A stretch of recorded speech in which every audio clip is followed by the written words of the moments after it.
मेरा हर गुनाह मेरा विचार बनकर लाखों लोगों के खून में बहेगा और उस खून के हर कतरे में जिंदा रहेगा ये बाल केशव ठाकरे।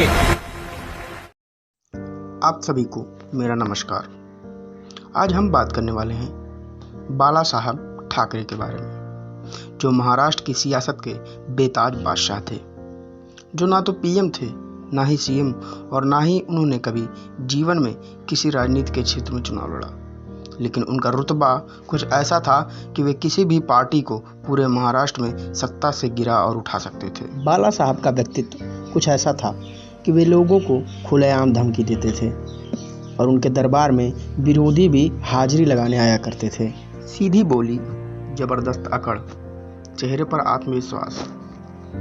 परिचय का पताका ये बताने के लिए काफ़ी है कि महाराष्ट्र का नाम उनके नाम के बिना अधूरा लगता है।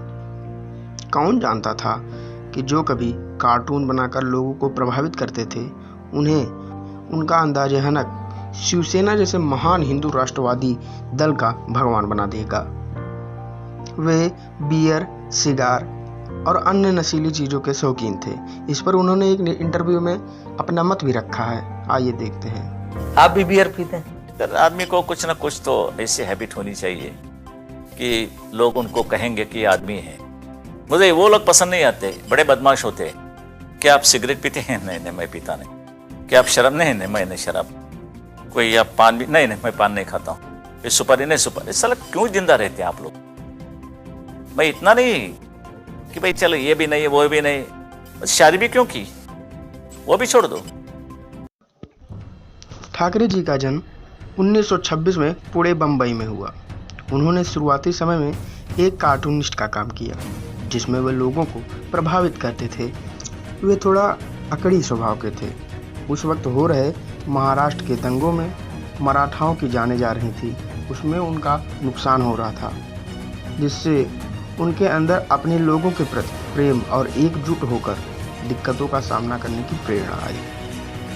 वे अपने लोगों को हमेशा कहते थे कि मनुष्य का सबसे बड़ा बल होता है आत्मबल, और हमारे इस आत्मबल को तोड़ने वाले और हम पर अत्याचार करने वालों को कभी नहीं छोड़ेंगे।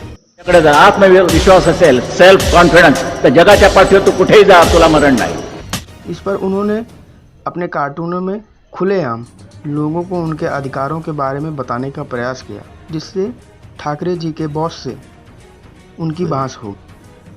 इस पर ठाकरे जी ने साफ साफ कह दिया, मैं आर्टिस्ट हूँ, मजदूर नहीं। और यह कहकर उन्होंने अपने रेजिग्नेशन लेटर पर साइन कर दिया। This is my resignation.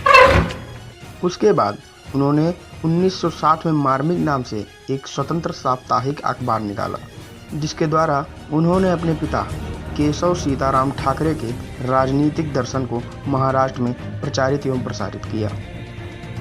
अपने लोगों की भलाई के लिए उन्होंने इतने गहराई से काम किया, जिसके लिए उन्होंने शिवसेना के नाम से एक प्रखर हिंदू राष्ट्रवादी दल का गठन किया। इसके प्रचार प्रसार के लिए इन्होंने एक सामना नामक अखबार भी निकाला, जिससे लोगों को उनके हक व अधिकारों को बताया जा सके। मेरा हर गुनाह मेरा विचार बनकर लाखों लोगों के खून में बहेगा और उस खून के हर कतरे में जिंदा रहेगा ये बाल केशव ठाकरे। इसमें कोई शक नहीं कि वे कट्टर हिंदू थे, और इनका मुसलमानों के खिलाफ खुलेआम बोलना लोगों को ज़्यादा चुभता था। ये कहते थे कि महाराष्ट्र सिर्फ मराठाओं का है और रहेगा भी। ये सब यहाँ नहीं चलेगा। पहला हक क्या के मराठी लोगों का है। इन्होंने सन 1995 में बीजेपी के साथ गठबंधन कर लिया और तब से लेकर आज तक बीजेपी के साथ ही है। अब यह बात महाराष्ट्र के बाहर भी जाने लगी कि पहले एक कार्टूनिस्ट ने अपनी नौकरी छोड़ी, फिर एक लीक पर राजनीति की पगडंडी को नाप रहा है। वे अब अपने भाषणों में अंगार उगलते थे। वे मराठाओं के हक के लिए अपने भाषणों में हिटलर के शब्दों का प्रयोग करते थे, जिसके चलते उन्हें एक बार जेल भी जाना पड़ा। फिर क्या था, पूरे महाराष्ट्र में दंगे फसाद होने लगे, बसें जलाई जाने लगी, विरोधियों को मारा जाने लगा, काटा जाने लगा। ये ठाकरे की पहली और आखिरी गिरफ्तारी थी। इसके बाद ना तो पुलिस ने उन्हें गिरफ्तार करने की जुर्रत उठाई और ना ही उनका विरोध। यह ठाकरे जी की हैसियत दर्शाने के लिए काफ़ी है कि राजनीति में इतने उतार चढ़ाव के कारण भी पुलिस कभी उनको हाथ तक नहीं लगा सकी। जैसा कि आप सभी जानते हैं कि ठाकरे साहब हिंदुत्व के कट्टर सहयोगी थे। उन्होंने 90 के दशक में कश्मीर के मुद्दे को अपनी सियासी क्षेत्र में उठाया, जिसमें कश्मीर के अलग अलग हिस्सों से पंडितों का पलायन करा जा रहा था। दूसरी ओर अमरनाथ यात्रियों को आतंकवादियों द्वारा धमकी मिलने लगी कि उन्हें बम से उड़ा दिया जाएगा। इस मुद्दे पर ठाकरे जी ने साफ साफ कह दिया, हज यात्रा पर जाने वाले लोगों को महाराष्ट्र से नहीं भेजा जाएगा और उन्हें बख्शा भी नहीं जाएगा। और फिर क्या था, अगले 24 घंटों में अमरनाथ यात्रा प्रारंभ हो गई।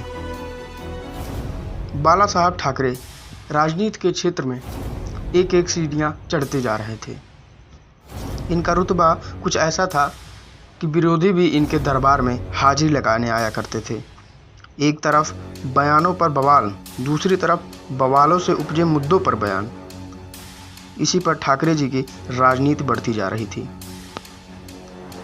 सन 1999 में ठाकरे पर कोर्ट द्वारा वोट डालने और चुनाव लड़ने पर बैन कर दिया। ये अलग बात है कि उन्होंने जीवन में कभी चुनाव नहीं लड़ा। ठाकरे साहब जब किसी का विरोध करते थे तो वे दुश्मन की तरह करते थे, और जब किसी की प्रशंसा करते थे कि जैसे लगता कि उनसे बढ़िया कोई उनका दोस्त ही नहीं। ये उनका अपना स्वभाव था। ठाकरे साहब हिंदुत्व के प्रति समर्पित थे। एक बार आपकी अदालत में बाबरी मस्जिद को मुद्दे को उठाया गया और ठाकरे साहब ने साफ साफ कहा कि अगर बाबरी मस्जिद को तोड़ने में हमारे शिव सैनिकों का हाथ है तो ये मेरे लिए गौरव की बात है। मेरे शिव सैनिकों पर मुझे गर्व है। हर साल ठाकरे साहब मुंबई के शिवाजी पार्क में अपने लोगों को संबोधित करते थे।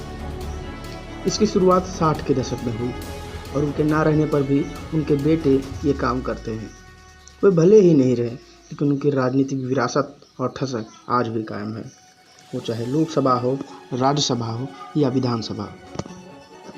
भारत के लगभग सभी सेलिब्रिटी उनके करीबी रहे। वे चाहे सचिन तेंदुलकर हों या लता मंगेशकर हों। ठाकरे साहब की अकड़ और ठसक आखिरी दिनों तक भी कम नहीं हुई। अपने निधन के कुछ दिनों पहले ही उन्होंने बयान दिया कि आर्मी को मेरे हवाले कर दो, देश को ठीक कर दूंगा। बाला साहब ठाकरे के निधन पर उनको 21 तोपों की सलामी दी गई, जो किसी राष्ट्रपति या प्रधानमंत्री को दी जाती है। ये रुतबा था बाला साहब ठाकरे का।